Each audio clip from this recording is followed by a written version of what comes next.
الحمد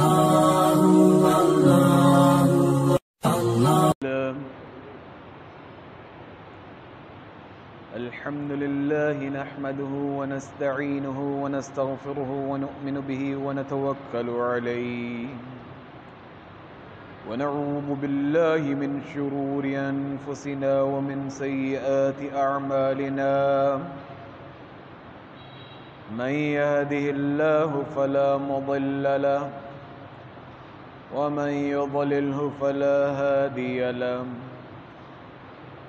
ونشهد أن سيدنا وسندنا ومولانا محمدًا عبده ورسوله أما بعد فأعوذ بالله من الشيطان الرجيم بسم الله الرحمن الرحيم طه ما أنزلنا عليك القرآن لتشقى إلا تذكرة لمن يخشى تنزيلا ممن خلق الأرض والسماوات العلى الرحمن على العرش استوى له ما في السماوات وما في الأرض وما بينهما وما تحت الثرى صدق اللہ العظیم۔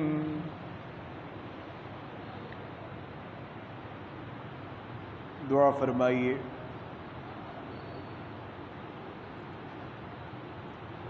کہ اللہ پاک ہمارے ہر عمل کو اپنی بارگاہ میں قبول فرمائے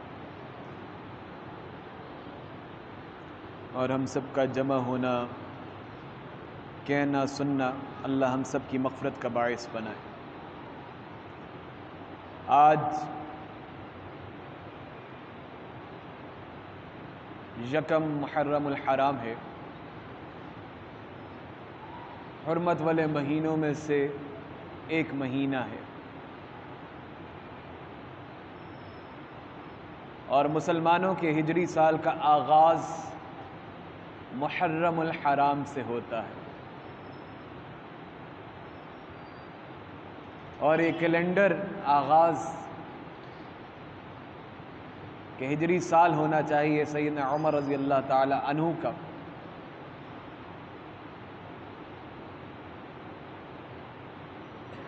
کی تجویز پر۔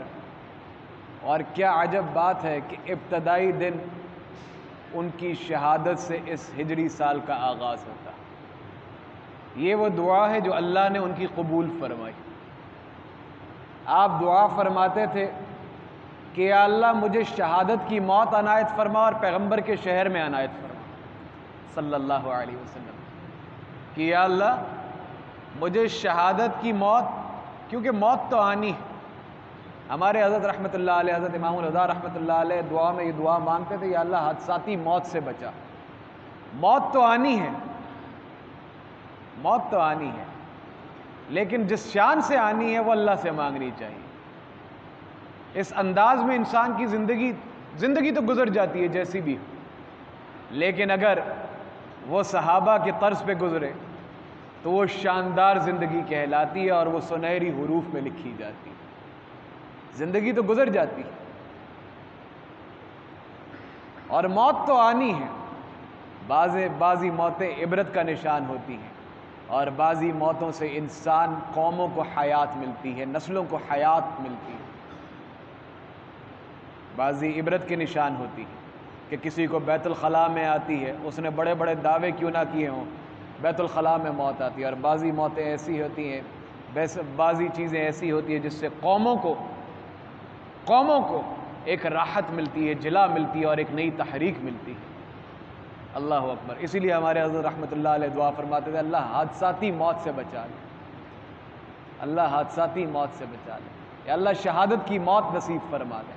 یہ شہادت کی موت کی دعا جناب نبی اکرم صلی اللہ علیہ وسلم بھی، سیدنا عمر رضی اللہ تعالی عنہ بھی، انہوں نے دعا فرما دی، یا اللہ شہادت کی موت نصیب فرما، اور یا اللہ مدینے میں پیغمبر صلی اللہ علیہ وسلم کے شہر میں نصیب فرما۔ حضور صلی اللہ علیہ وسلم بھی یہ دعا فرماتے تھے، اور ان کی دعا سیدنا حسین حسنین کریمین رضی اللہ تعالیٰ عنہ کے حق میں قبول ہوئی۔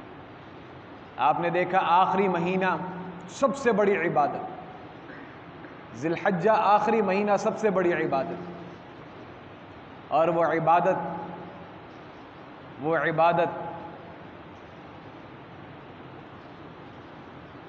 عبادت جس میں ساری عبادتیں اکٹھی ہو جاتی ہیں، حج کے بیچ میں ساری عبادتیں اکٹھی ہو جاتی ہیں۔ پہلے 10 دنوں میں روزے بھی، توحید فرمایا کہ اس لیے ایک وجہ اس کی سب سے بڑی عبادت ہونے کی یہ ہے کہ اس میں تمام عبادتیں اکٹھی ہو جاتی ہیں، کیونکہ جو توحید کا قائل ہوگا وہی حج کے لیے جائے گا۔ اور مسلمان پہلے 10 دنوں کے اندر جناب نبی اکرم صلی اللہ علیہ وسلم کا معمول مبارک تھا کہ وہ روزے رکھتے تھے، روزے سے رہتے تھے۔ تو مسلمان توحید کا قائل، نماز بھی پڑھنا، روزے بھی رکھنا، اللہ اکبر، اور صدقہ خیرات بھی خوب کرتا ہے، اور اس کے بعد حج بھی اکٹھا ہو جاتا ہے، اس میں حج بھی اکٹھا ہو جاتا ہے اور قربانی۔ تو یہ سب سے بڑی عبادت ذی الحجہ آخری مہینہ ہجری سال کا، اور اس کی انتہا ایک ایسی شہادت سے ہوتی ہے جس کا پورا واقعہ گزشتہ سے پیوستہ جمعے میں عرض کیا۔ اور پھر ابتدا ہجری سال کی سیدنا عمر رضی اللہ تعالیٰ عنہ کی شہادت سے ہوتی۔ یہ وہ شہادت ہے جس کی آپ نے دعا کی، اللہ سے مانگا، اور جب شہادت ہوئی تو پوچھا کہ مجھے کس نے مارا، تو اس پہ اطمینان کا اظہار کیا کہ شکر ہے کسی ایسے شخص نے نہیں مارا جس نے مسلمان ہونے کا دعویٰ کیا ہو۔ آپ کو بتلایا گیا کہ مغیرہ بن شعبان کا غلام جو ایرانی تھا، ابو لؤلؤ فیروز، اس نے آپ کو پروار کیے ہیں۔ تو آپ نے اطمینان کا اظہار کیا اور اللہ کا شکر ادا کیا کہ مجھے کسی ایسے شخص نے نہیں حملہ کیا جو اس نے اسلام کا دعویٰ کیا۔ سیدنا عمر رضی اللہ تعالی عنہ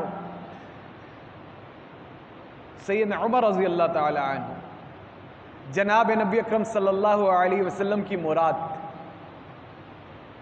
آپ صلی اللہ علیہ وسلم نے دعا فرمائی اور نام لے کر کہا، یا اللہ اسلام کے لیے ابو جہل یا عمر ابن الخطاب میں سے کسی ایک کو قبول فرما لیجئے، اور ساتھ یہ فرمایا کہ میرا دل یہ ہے کہ عمر ابن الخطاب، اللہ اکبر۔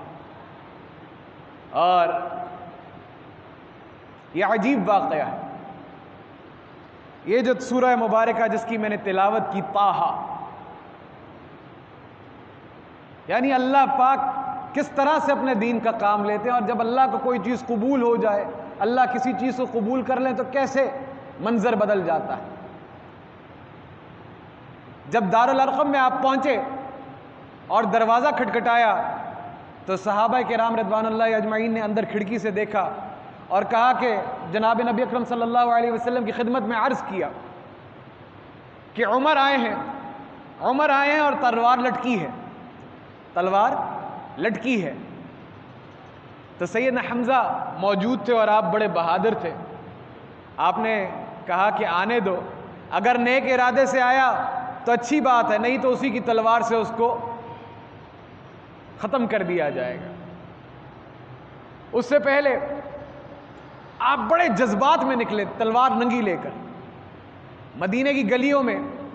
جناب نبی اکرم صلی اللہ علیہ وسلم سے آپ کے دماغ میں، ذہن میں، آپ مزاج کے بڑے سخت تھے، آپ مزاج کے بہت سخت تھے۔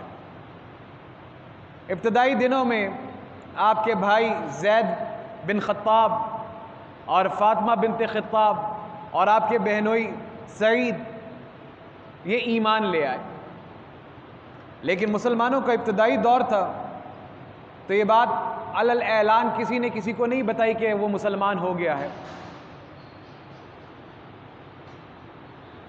تو آپ تذبذب کا شکار تھے ایک دن، اور تذبذب کا شکار اس لیے ہوئے کہ لوگوں نے کہا کہ جناب نبی اکرم صلی اللہ علیہ وسلم معاذ اللہ بہت بڑے ساحر ہیں، جادوگر ہیں، لوگوں کو جادو کر کے اپنے قابو میں لے آتے ہیں.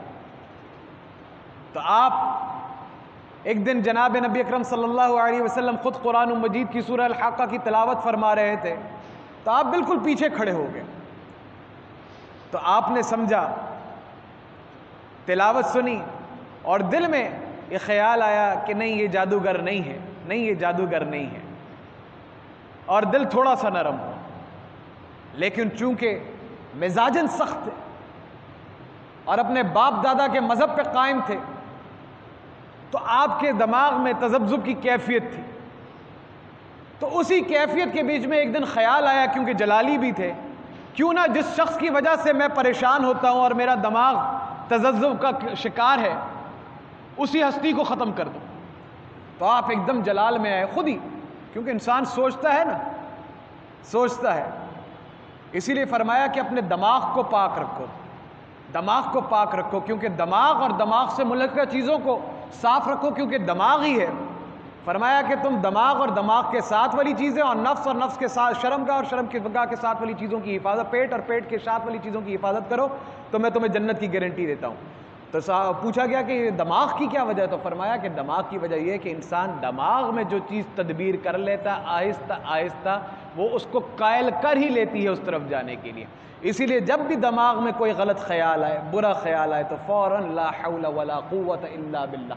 تو آپ کے دماغ میں یہ کیفیت ہوئی، تو آپ تلوار لے کے نکل پڑے.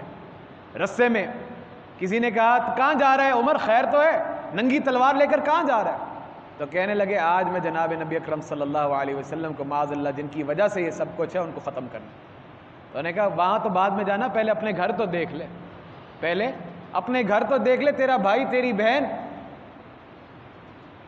ایمان لے آئے ہیں. آپ وہیں سے پلٹے، اپنی بہن کے گھر پہ تشریف لے کر گئے. اندر سیدنا رباب آپ کی بہن اور بہنوئی کو قرآن مجید کی تلاوت سکھا رہے. دستک دی، پتہ چلا عمر آئے ہیں، تو وہ چھپ گئے. اب آپ نے تلاوت تو سن لی، آپ اندر آئے، بہن اور بہنوئی کو خوب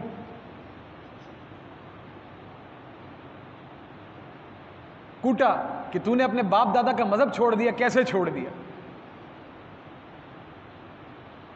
اب دونوں زخمی ہوئے، بہن کے سر پہ ڈنڈا لگا.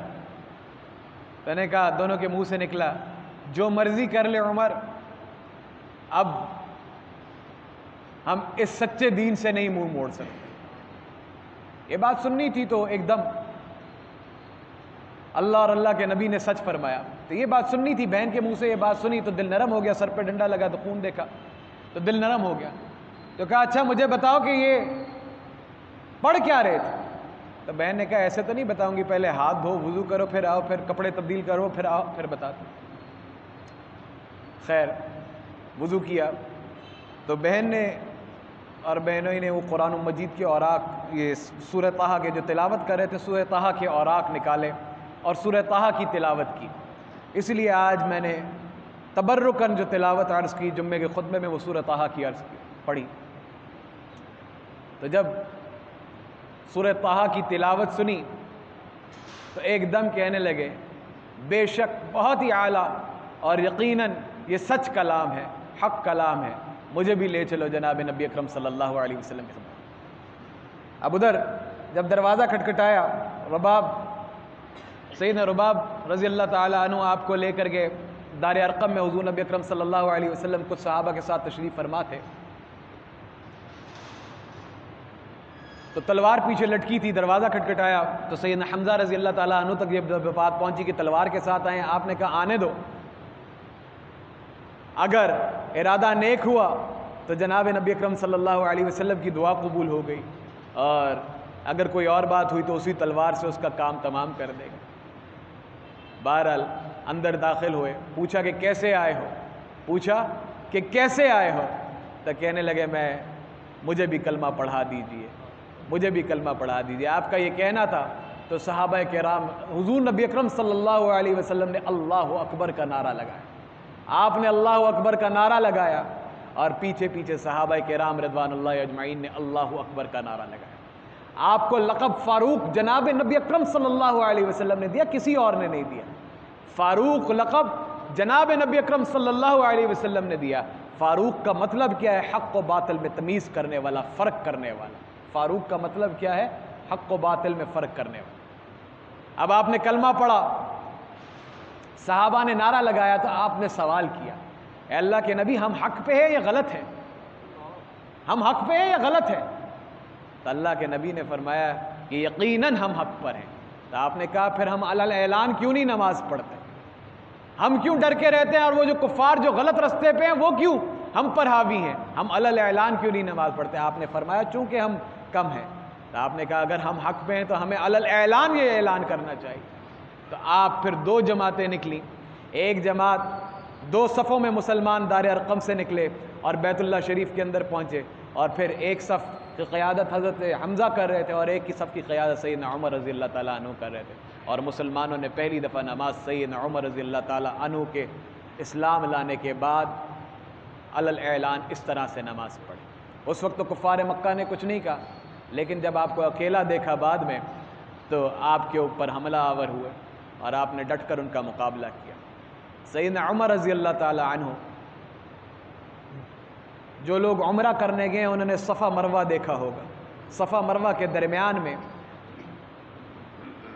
آپ کے قبیلے کے گھر تھے، آپ اسی جگہ پر پیدا ہوئے، اور اسی جگہ پہ صفا اور مروہ کے درمیان میں جو جتنی جگہ ہے وہاں پہ گھر بنے ہوئے تھے، آپ کی پیدائش اس جگہ کی ہے۔ سیدنا عمر رضی اللہ تعالی عنہ کے بارے میں جناب نبی اکرم صلی اللہ علیہ وسلم، جب سیدنا عمر رضی اللہ تعالی عنہ کو شہید کیا گیا تو سیدنا علی حملہ کیا گیا تو سیدنا علی تشریف لائے، اور آپ نے کہا یقیناً آپ کامیاب ہو گئے، کیونکہ میں نے کوئی شخص ایسا نہیں دیکھا جس کو آپ نے اپنے سے آگے نکلنے دیا ہو دینی معاملات میں۔ اور میں نے اکثر جناب نبی اکرم صلی اللہ علیہ وسلم سے جب بھی سنا ہے انہوں نے یہی فرمایا ہے، میں ابو بکر و عمر، میں ابو بکر اور عمر، میں ابو بکر اور عمر۔ سیدنا عمر وہ تھے جن کی وجہ سے شیطان رستہ تبدیل کر لیتا۔ اللہ اکبر۔ آج بھی اگر آپ کہیں پہ جائیں اور کسی جگہ پہ، مجھے مکے میں ایک جگہ جانے کا اتفاق ہوا تو لکھا شارع عمر بن الخطاب رضی اللہ تعالی عنہ، آپ وہ عبارت پڑھتے ہیں تو آپ کے رونگٹے کھڑے ہو جاتے ہیں۔ اللہ اکبر۔ وہ جذبہ، وہ ایمانی غیرت صلح حدیبیہ کے موقع پہ، صلح حدیبیہ کے موقع پہ جب کفار سے معاہدہ طے ہو رہا تھا تو سیدنا عمر رضی اللہ تعالیٰ عنہ جناب نبی اکرم صلی اللہ علیہ وسلم کی خدمت میں حاضر، کہنے لگے اللہ کے نبی کیا ہم حق پہ ہیں؟ پھر آپ نے وہی سوال کیا، کیا ہم حق پہ ہیں؟ آپ نے فرمایا بالکل حق پہ ہیں۔ تو آپ نے کہا کہ اگر ہم حق پہ ہیں تو ہم اس طرح سے معاہدہ کیوں کر رہے ہیں؟ ہم اس طرح سے معاہدہ کیوں کر رہے ہیں؟ اللہ کے نبی نے فرمایا کہ میں اللہ کے حکم کے بغیر کچھ نہیں کرتا ہوں، میں اللہ کے حکم کے بغیر کچھ نہیں کرتا ہوں۔ آپ پھر وہاں سے تشریف لے گئے، سیدنا صدیق اکبر رضی اللہ تعالیٰ عنہ کی خدمت میں تشریف لے گئے، اور آپ نے کہا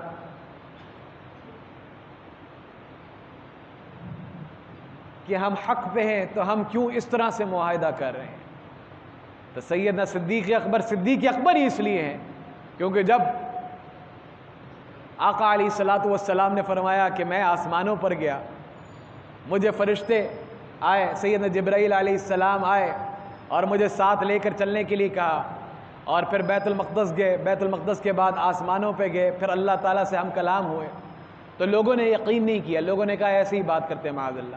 تو سیدنا صدیق اکبر رضی اللہ تعالیٰ عنہ نے فرمایا کہ اگر حضور نبی اکرم صلی اللہ علیہ وسلم نے فرمایا تو بالکل ٹھیک فرمایا۔ تو آپ نے سیدنا صدیق اکبر سے اس بات کا یہی بات کی، تو سیدنا صدیق اکبر نے یہی کہا کہ وہ اللہ کے نبی ہیں اور وہ یقیناً جو بات کرتے ہیں اللہ کے حکم کے بغیر کچھ نہیں کرتے، یقیناً وہی بات اسی طرح سے ہوگی، بس تم ان کو تھامے رکھو، پکڑے رکھو اللہ تعالیٰ۔ تو جب صلح حدیبیہ کے بعد حضور نبی اکرم صلی اللہ علیہ وسلم مدینہ منورہ تشریف لائے تو سورہ فتح نازل ہوئی۔ سورہ فتح نازل ہوئی تو آپ نے فوراً سیدنا عمر رضی اللہ تعالیٰ عنہ کو بلایا اور بتایا کہ اللہ نے خوشخبری سنا دی۔ لیکن اس بات کا غم ان کو اتنا تھا کہ میں نے کیوں اس طرح کا سوال اٹھایا، اس بات کا غم اتنا تھا کہ میں نے کیوں اس طرح کا سوال اٹھایا، میں نے کیوں اس طرح کا سوال اٹھایا۔ اس کے لیے انہوں نے خوب روزے بھی رکھے، اللہ سے معافی بھی مانگی اور اکثر غلام آزاد کرتے رہے۔ اور درویشانہ مزاج ایسا تھا کہ جب حکماء نے زخمی ہونے کے بعد آپ کو دودھ پلایا اور وہ زخموں کے رستے نکل آیا تو ایک نوجوان تشریف لائے اور کہنے لگے یقیناً آپ کامیاب ہیں اور آپ کے اعمال ایسے ہیں۔ تو فرمانے لگے کہ بھتیجے دعا کرو کہ میرے اعمال اتنے ہوں کہ مجھے عذاب کوئی نہ آئے۔ اور اتنا اللہ سے ڈر تھا، اتنا اللہ سے ڈر تھا کہ کہنے لگے اگر ساری دنیا کا سونا بھی میرے پاس ہوتا تو اللہ کے عذاب کو دیکھ کر اللہ کے رستے میں قربان کر دوں۔ اور توحید کا یہ عالم تھا، توحید کا یہ عالم تھا کہ سن خلافت کے 11ویں سال آپ حج پہ تشریف لے کر گئے۔ یہ وہی سال ہے جس سال شہادت ہوئی۔ حج پہ تشریف لے گئے اور حجر اسود کو بوسہ دیا تو کہنے لگے میں تجھے اس لیے بوسہ دے رہا ہوں کہ میں نے پیغمبر علیہ الصلاۃ والسلام کو آپ تجھے بوسہ دیتے ہوئے دیکھا تھا، وگرنہ نہ تو کسی کو کوئی خیر پہنچا سکتا ہے نہ کچھ ایسا، نہ تو تجھے بوسہ اس لیے دے رہا ہوں کہ جناب نبی اکرم صلی اللہ علیہ وسلم کو بوسہ کرتے دیکھا تھا، وگرنہ تو ایک پتھر ہے۔ توحید کا یہ عالم۔ واپس تشریف لے کر آئے اسی سال حج سے، ذی الحجہ کے آخری دنوں میں جمعے کا خطبہ، بڑا طویل خطبہ دیا، اور معلوم یہ ہوتا تھا کہ وہ خلافت کے آئندہ، اور معلوم یہ ہوتا تھا کہ انہیں اندازہ یہ ہو گیا کہ اب ان کا وقت آ گیا اور خلافت کے بارے میں پریشان کہ آئندہ کون خلیفہ ہو۔ بہرحال ابو لولو فیروز جس نے اس لیے فرمایا اعوذ بک ان اکون من الجاہلین کہ جاہلوں سے پناہ مانگتے رہو۔ جاہلیت کے اندر شدت پسندی ہوتی ہے، ضد اور انا ہوتی ہے، جس کو سمجھ میں آ جائے ادھر شدت پسندی ضد انا نہیں ہوتی ہے، اسی لیے کہا جہالت سے پناہ مانگتے رہو۔ ابو لولو فیروز آیا کہ سیدنا عمر رضی اللہ تعالیٰ عنہ کے پاس کہ میرا مالک مجھ سے زیادہ حصہ لیتا ہے، جو کچھ کام میں کرتا ہوں اس کا زیادہ حصہ لیتا ہے۔ آپ نے فرمایا کہ تو کیا کام کرتا ہے؟ کہنے لگا کہ میں بڑھئی کا کام بھی کر لیتا ہوں، لوہار بھی ہوں اور پھول بوٹے بھی بنا لیتا ہوں۔ تو آپ نے فرمایا کہ کیا اجرت دیتے، مالک کو کیا دیتے ہو؟ تو انہوں نے کہا 2 دینار دیتا ہوں۔ 2؟ تو آپ نے فرمایا کہ جتنا کام تو جانتا ہے اس کے مقابلے کے اندر یہ تو زیادہ نہیں لگتے، لیکن ایسا ہوتا ہے۔ اسی لیے میں نے کہا نا، اسی لیے پناہ مانگی جہالت سے۔ اسے بات دل میں رکھ لی، اس نے بات دل میں رکھ لی۔ اگلے دن صبح فجر کی نماز کے لیے سیدنا عمر تشریف لاتے ہیں، سیدنا عمر تشریف لاتے ہیں تو وہ پیچھے چھپ کے مسجد نبی صلی اللہ علیہ وسلم نے کھڑا ہوتا ہے، اور جیسے ہی آپ امامت شروع کرتے ہیں وہ نکل کے 2 دھارے خنجر سے آپ کو زخمی کرتا ہے، 2 دھارے خنجر سے آپ کو زخمی کرتا ہے۔ علی التحقیق انبیاء علیہ السلام کے بعد سیدنا ابو بکر فاروق رضی اللہ تعالیٰ عنہ کے بعد امت میں سب سے افضل سیدنا عمر ابن الخطاب رضی اللہ تعالیٰ عنہ۔ سیدنا عمر ابن الخطاب رضی اللہ تعالیٰ عنہ کے کے باتوں کے اوپر قرآن مجید میں اکثر انہوں نے جس بات کا اظہار فرمایا کہ ایسا ہونا چاہیے، قریباً 28 آیات قرآن مجید میں ان کی تائید میں اتری، ان کی باتوں کی تائید میں۔ خود جناب نبی اکرم صلی اللہ علیہ وسلم نے فرمایا میرے اوپر نبوت کا سلسلہ ختم ہو گیا، اگر یہ نبوت کا سلسلہ ختم نہ ہوتا تو عمر میں نبی ہونے کی تمام صلاحیتیں موجود ہیں، اور آپ کو لقب فاروق کا خود جناب نبی اکرم صلی اللہ علیہ وسلم نے دیا، آپ کو جنتی کی بشارت خود جناب نبی اکرم صلی اللہ علیہ وسلم نے دی، کسی اور شخص نے نہیں۔ اور ہمارا ایمان ہے کہ جناب ساری کائنات غلط ہو سکتی ہے، آقا علیہ الصلوۃ والسلام کا فرمان مبارک غلط نہیں ہو سکتا۔ اب وہ ابو لولو فیروز نے آپ کو زخمی کیا، حکماء کو پتہ چل گیا کہ حالات خراب ہیں، آپ ٹھیک نہیں ہو سکتے، زخم ٹھیک نہیں ہو سکتے۔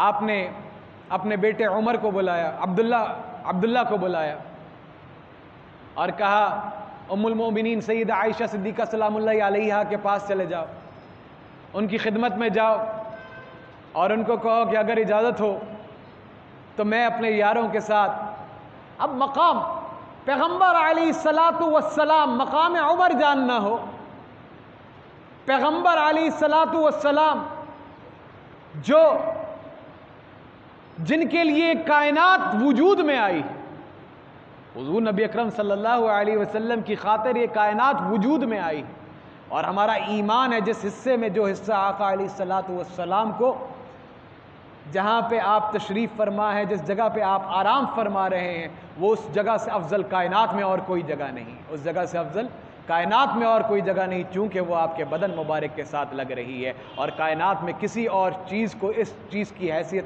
اور فضیلت حاصل نہیں جو آپ کے بدن مبارک کے ساتھ لگتی ہے۔ تو جس شخصیت کے لیے یہ کائنات وجود میں آئی ہو، ایسا کیسے ہو سکتا ہے؟ تو ان کے یار کا کیا مقام ہوگا جو قیامت تلک ان کے ساتھ، جو قیامت تلک ان کے ساتھ۔ تو آپ نے سیدنا عائشہ ام المومنین کی خدمت میں اپنے بیٹے کو بھجوایا، کہا کہ اگر آپ کی اجازت ہو تو میں اپنے ساتھیوں کے ساتھ رہنا چاہتا ہوں۔ سیدہ عائشہ صدیقہ سلام اللہ علیہ پہلے ہی یہ خبر سن کر افسوس دکھ میں تھی کہ سیدنا عمر رضی اللہ تعالیٰ عنہ کو خنجر سے وار کیا گیا اور وہ شدید زخمی ہیں۔ آپ نے ان کے بیٹے کو کہا کہ یہ جگہ میں نے اپنے لیے رکھی تھی، اپنے والد کے ساتھ اور کائنات کی محبوب ترین ہستی کے ساتھ، یہ جگہ میں نے اپنے لیے رکھی تھی، لیکن میں اپنے پر عمر کو فوقیت دیتی، سیدنا عبداللہ ابن عمر واپس آتے ہیں، سیدنا عمر رضی اللہ تعالیٰ عنہ کی خدمت میں عرض کرتے ہیں، فرماتے ہیں کہ ام المومنین سیدہ عائشہ صدیقہ سلام اللہ علیہا نے اجازت دے دی، آپ کی خواہش پوری ہو گئی کہ آپ اپنی اگلی زندگی اپنے ساتھیوں کے ساتھ گزاریں گے۔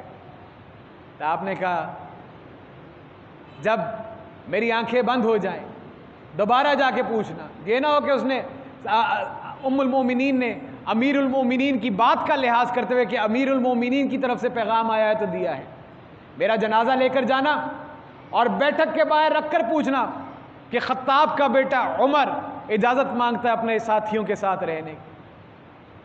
آپ کا جنازہ اٹھایا اور آپ کی وصیت کے مطابق جنازہ حجرہ عائشہ، اب اس حجرے کا کیا مقام ہوگا جس جگہ پہ، اور اس ہستی کا کیا مقام ہوگا جس کے نام سے وہ حجرہ ہے، اس ہستی کا کیا مقام ہوگا جس کے نام سے حجرہ ہے، اور اس جگہ کا کیا حیثیت ہوگی جس جگہ پہ جناب نبی اکرم صلی اللہ علیہ وسلم موجود ہے۔ اب اس جگہ کے باہر سیدنا عمر رضی اللہ تعالی عنہ کا جنازہ رکھا گیا، میت رکھی گئی، اور پھر دوبارہ ام المومنین سیدہ عائشہ صدیقہ سلام اللہ علیہا سے اجازت وصیت کے مطابق طلب کی گئی کہ خطاب کا بیٹا عمر اجازت مانگتا ہے، اگر آپ کی اجازت ہو تو وہ اپنی ساتھیوں کے ساتھ یہاں۔ اللہ اکبر۔ سیدنا عمر رضی اللہ تعالی عنہ، امی عائشہ صدیقہ سلام اللہ علیہا نے اجازت دی، اور آپ آج تلک وہاں پر ہیں، اور فضائل کیا چاہیے، اور عظمت کی دلیل کیا چاہیے۔ اللہ اکبر کبیر، اللہ اکبر کبیر۔ یکم محرم الحرام یکم محرم الحرام، آج کا دن سیدنا عمر کی شہادت کا دن ہے، اور عمر وہ ہیں جن کی تائید میں قرآن میں 28 آیات اتری ہیں، عمر وہ ہیں جو نبی صلی اللہ علیہ وسلم کی مراد ہیں، عمر وہ ہیں جو بیت المقدس کی فتح کے، بیت المقدس فتح نہیں ہوا تھا، سیدنا عمر رضی اللہ تعالیٰ عنہ کی درویشی دیکھ کر آپ کو چابی دی گئی تھی، سیدنا عمر رضی اللہ تعالیٰ عنہ کی، مسلمانوں نے بیت المقدس کا محاصرہ کیا رکھا، ان کے پادری عیسائی اوپر سے اترے، انہوں نے کہا ساری زندگی کھڑے رہو، ہم تمہیں نہیں دیتے ہیں، چونکہ جو ہماری کتابوں میں بادشاہ کی صفت لکھی ہے درویشانہ وہ تمہیں نظر نہیں آتی، چونکہ اس سے پہلے مسلمانوں نے شام پر قبضہ کر لیا، اور شام کی چونکہ جیسے انسان ہوتے ہیں حالات ہوتے ہیں، شامی حالات دیکھ کر مسلمانوں کا پہننا اوڑھنا بھی تھوڑا سا ویسا ہو گیا جنہوں نے محاصرہ کیا ہوا تھا، انہوں نے کہا جو درویشی کی صلاحیت بادشاہ کے اندر لکھی ہے وہ ہمیں نظر نہیں آتی، تو جب تک ہماری کتابوں کے اندر جس شخص کا نہیں لکھا یہ تم جتنی مرضی محاصرہ کر لو۔ اب سیدنا عمر رضی اللہ تعالیٰ عنہ کی درویشی 22 لاکھ مربع میل کا حکمران ہے، اور درویشی دیکھیے مدینہ منورہ کے اندر مسجد نبوی صلی اللہ علیہ وسلم کی چٹائی کے اوپر اپنا ایک ہاتھ نیچے رکھ کر اس کے اوپر آرام فرما رہے۔ ایران سے ایک شخص آتا ہے، کہتا ہے ڈھونڈتا ہے یہاں پہ کوئی محل نظر آ جائے، محل نہیں نظر آتا، پوچھا امیر المومنین کہاں، بادشاہ کہاں ہے تمہارا؟ انہوں نے کہا ہمارا بادشاہ نہیں ہوتا، ہمارا امیر ہوتا ہے۔ کہاں پہ؟ انہوں نے کہا مسجد میں ہوگا۔ مسجد میں جا کے دیکھا تو مسجد میں سیدنا عمر رضی اللہ تعالیٰ عنہ نہیں نظر آئے۔ پوچھا کسی سے کہ امیر المومنین کہاں ہے؟ کہنے لگے بیت المال کے کچھ اونٹ غائب ہو گئے، ان کو تلاش کرنے گئے، بیت المال کے کچھ اونٹ غائب ہو گئے۔ اب صحرا کی طرف نکلے تو چونکہ تھک گئے، تو جب ایرانی نے اس جو شخص آیا ہوا تھا آپ سے ملنے کے لیے، اس نے دیکھا ایک بندے کو ساتھ لیا کہ پہچان لے کے امیر المومنین کون ہے، تو امیر المومنین سے ملاقات کیسے ہوتی ہے کہ آپ ایک درخت کے سائے کے نیچے اپنا کوڑے کو تکیہ بنا کے آپ اس کے اوپر آرام فرما رہے ہیں، اور یہی عالم بیت المقدس کے اندر عدل عمر رضی اللہ تعالیٰ عنہ کا عدل، عمر کا عدل ہی تو مشہور تھا، اللہ اکبر، کہ ایک ہی گھاٹ سے بکری اور شیر، ایک ہی گھاٹ سے بکری اور شیر، ایک ہی گھاٹ سے بکری اور شیر پانی پیا کرتے تھے۔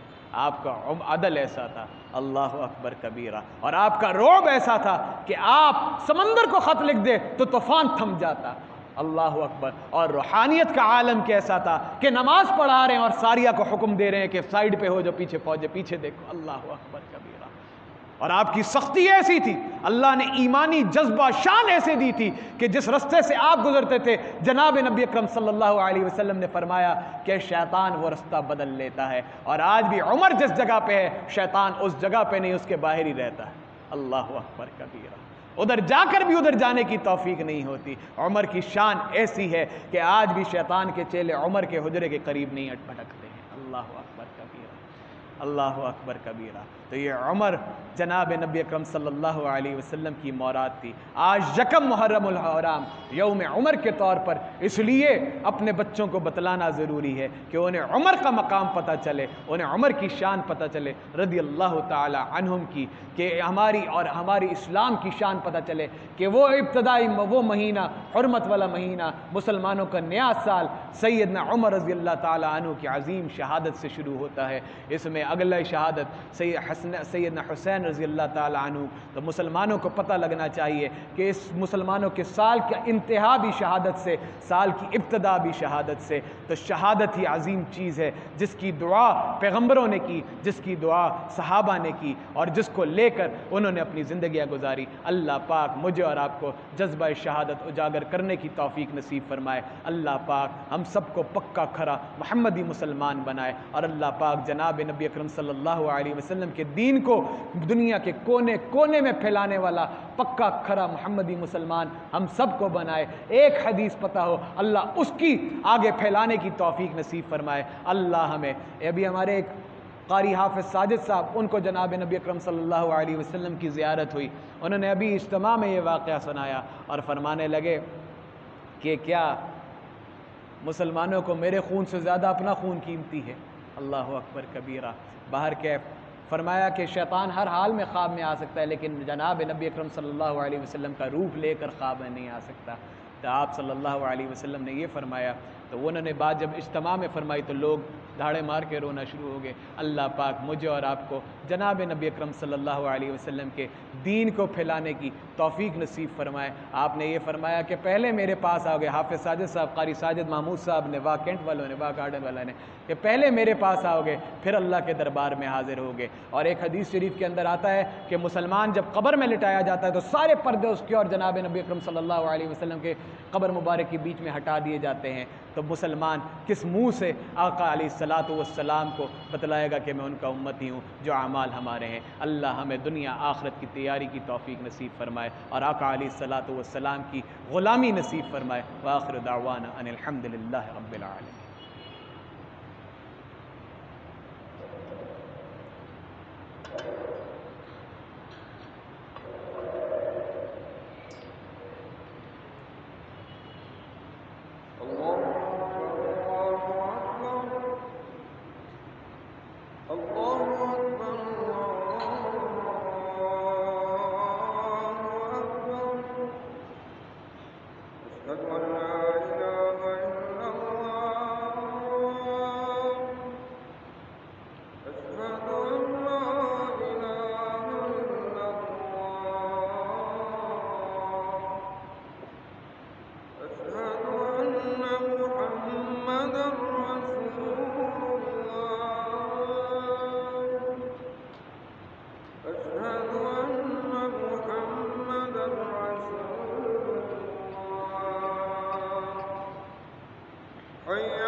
الحمد لله الذي نور قلوب العارفين بنور الإيمان وشرح صدور الصادقين بالتوحيد والإيقان وصلى الله تعالى على خير خلق محمد وعلى آله وصحبه أجمعين. يا أهل الجاه والمال والسرور اعلموا أن الدنيا دار الفناء والغرور والآخرة دار البقاء والسرور فاذكروا فضيحة القيامة والصراط والنشور. ألا إن وعد الله حق فلا تغرنكم الحياة الدنيا ولا يغرنكم بالله الغرور. أعوذ بالله من الشيطان الرجيم. يا أيها الناس اتقوا ربكم إن الزلزلة الساعة شيء عظيم يوم ترونها تذهل كل مرضعة عما أرضعت وتضع كل ذات حمل حملها وترى الناس سكارى وما هم بسكارى ولكن عذاب الله شديد. ويوم ينادي الملك الجبار لمن الملك اليوم لله الواحد القهار إن أحسن الكلام كلام الله العلام كل نفس ذائقة الموت ثم إلينا ترجعون إنه تعالى جواد كريم ملك بالرب الرؤوف الرحيم.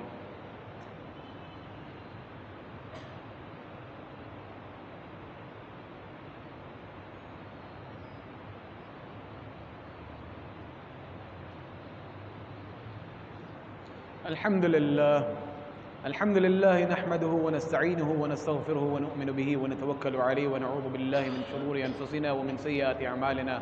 من يهده الله فلا مضل له ومن يضلله فلا هادي له ونشهد أن لا إله إلا الله وحده لا شريك له ونشهد أن سيدنا ومولانا محمدا عبده ورسوله. أما بعد أعوذ بالله من الشيطان الرجيم.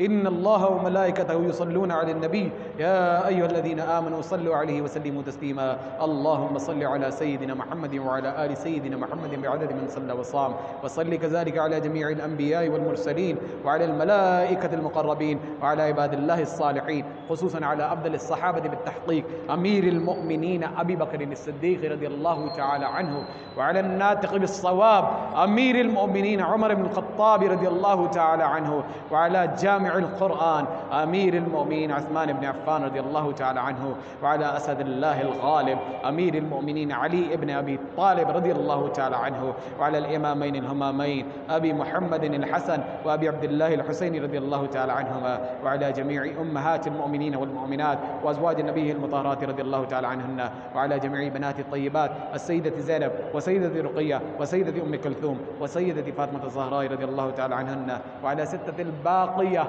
من العشرة المبشرة رضوان الله تعالى عليهم أجمعين. اللهم ألف بين قلوب المؤمنين وأصلح بالهم ووفقهم لإقامة الخلافة الحقة على منوال الخلافة النبية الراشدة. اللهم انصر الساكر المسلمين أينما كانوا ومن كانوا. اللهم اغفر لي ولوالدي ولجميع المؤمنين والمؤمنات والمسلمين والمسلمات الأحياء منهم والأموات. اللهم لعن الكفرة الذين يصدون عن سبيلك ويكذبون رسلك ويقاتلون أولياءك. اللهم خالف بين كلمتهم وشتت شملهم وخرب ديارهم وأهلكهم كهلاك عاد وثمود. تعادلوا عباد الله، إن الله يأمر بالعدل والإحسان وإيتاء ذي القربى وينهى عن الفحشاء والمنكر والبغي يعظكم لعلكم تذكرون. اذكروا الله العلي العظيم يذكركم وادعوه يستجب لكم، ولذكر الله تعالى أعلى وأولى وأعز وأجل وهم أكبر، والله يعلم ما تصنعون.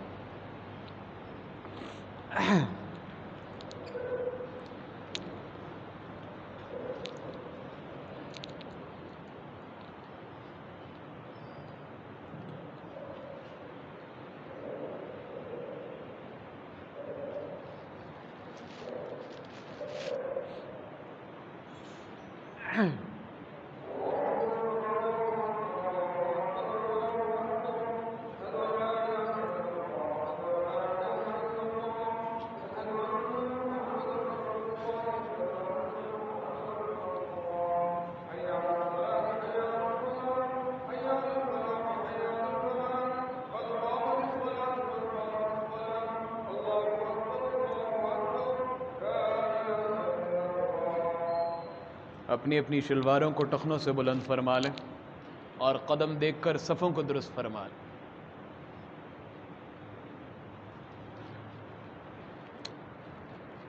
اللہ اکبر۔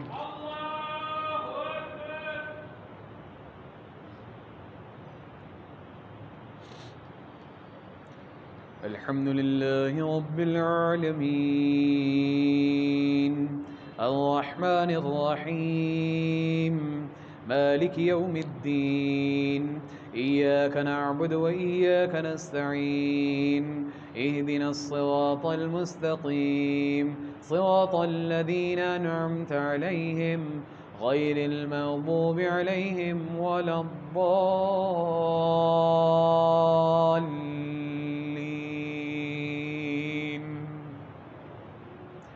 سبح اسم ربك الأعلى الذي خلق فسوى والذي قدر فهدى والذي أخرج المرعى فجعله غثاء أحوى.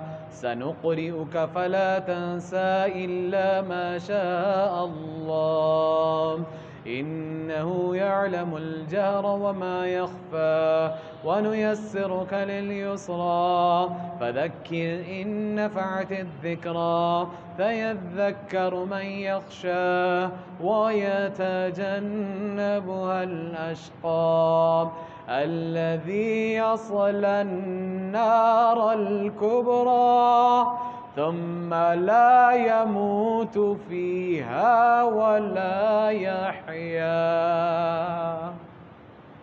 الله أكبر.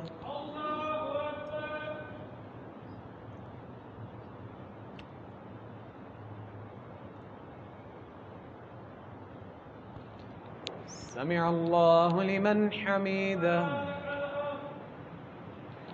الله أكبر.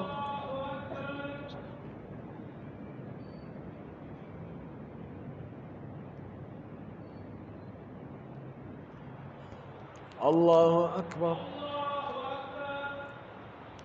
الله أكبر.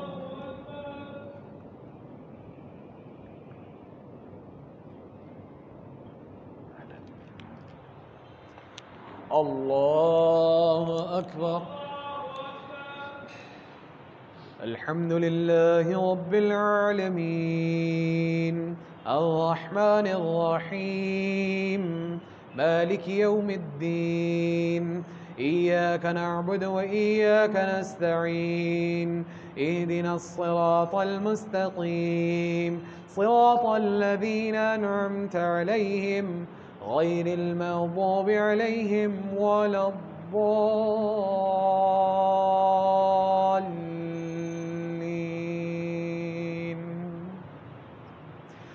قد أفلح من تزكى وذكر اسم ربه فصلى بل تؤثرون الحياة الدنيا والآخرة خير وأبقى إن هذا لفي الصحف الأولى صحف إبراهيم وموسى.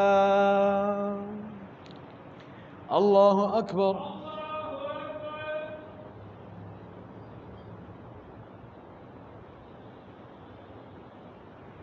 سمع الله لمن حمده. الله أكبر.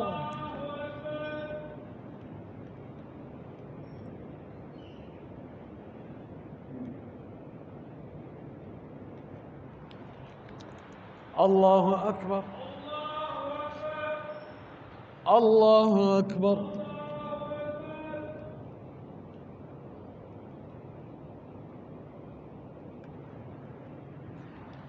الله أكبر.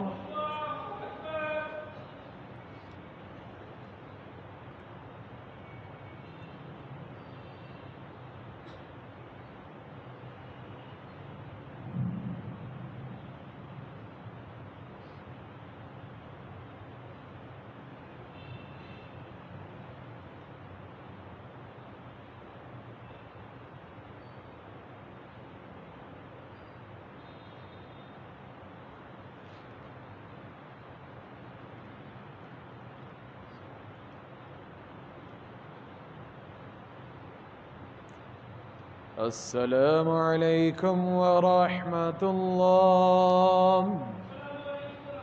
السلام عليكم ورحمة الله.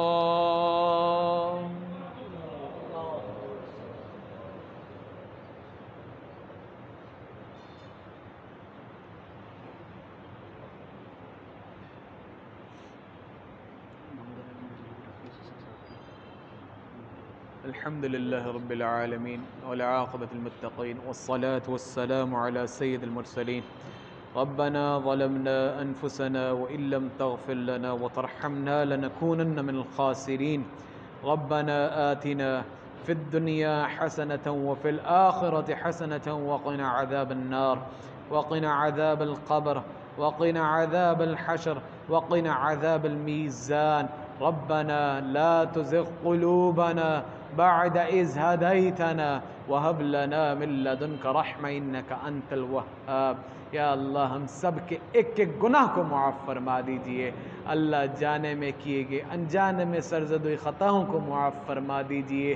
میرے اللہ یہ نیا اسلامی سال شروع ہوا ہے. یا اللہ آنے والے سال کو کل امت کے لیے یا اللہ خیر کا عافیت کے معاملات کا باعث بنا دیجئے.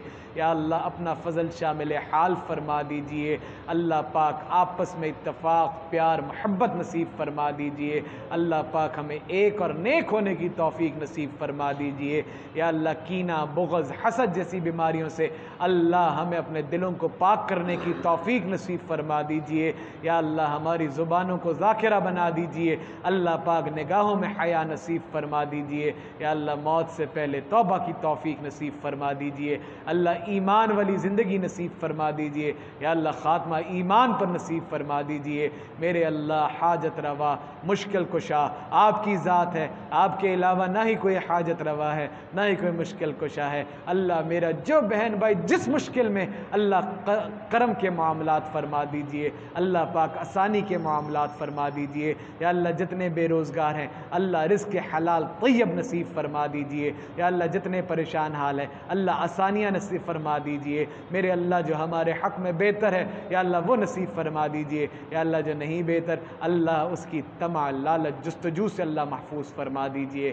میرے اللہ میرے اللہ میرے اللہ ہماری بگڑیاں بنا دیجئے، یا اللہ بگڑیاں بنا دیجئے، یا اللہ بگڑیاں بنا دیجئے، یا اللہ بگڑیاں بنا دیجئے۔ یا اللہ جتنے بیمار ہیں اللہ صحت کاملہ شفاء عاجلہ مستمرہ نصیب فرما دیجئے۔ ہمارے ایک ساتھی ہمارے استاد جی رحمہ اللہ تعالیٰ کے گھر خاندان کے، یا اللہ اب حاجی جاوید عباسی صاحب کو، اور وہ بیمار ہیں، دعا فرمائیے حق تعالی جل شانہ صحت کاملہ شفاء عاجلہ مستمرہ نصیب فرما دیجئے۔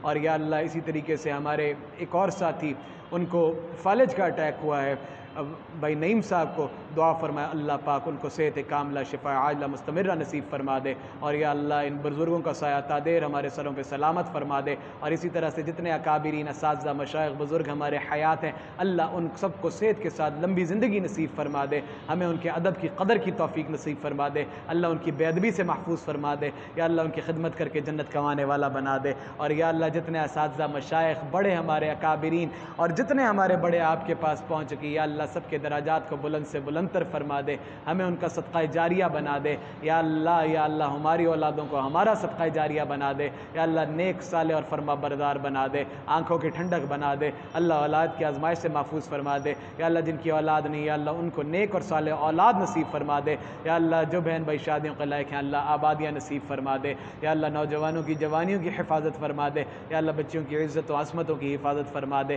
میرے اللہ جلد از جلد سفر میں آسانی کے معاملات فرما دے، اور بار بار توبہ ولی ادب ولی قبولیت ولی حاضری حرمین شریفین نصیب فرما دے۔ ربنا تقبل منا انك انت السميع العليم وتب علينا انك انت التواب الرحيم، صلی اللہ تعالی علی خیر خلقه محمد وعلى آلہ وصحبہ اجمعین برحمتک یا ارحم الراحمین۔ Allah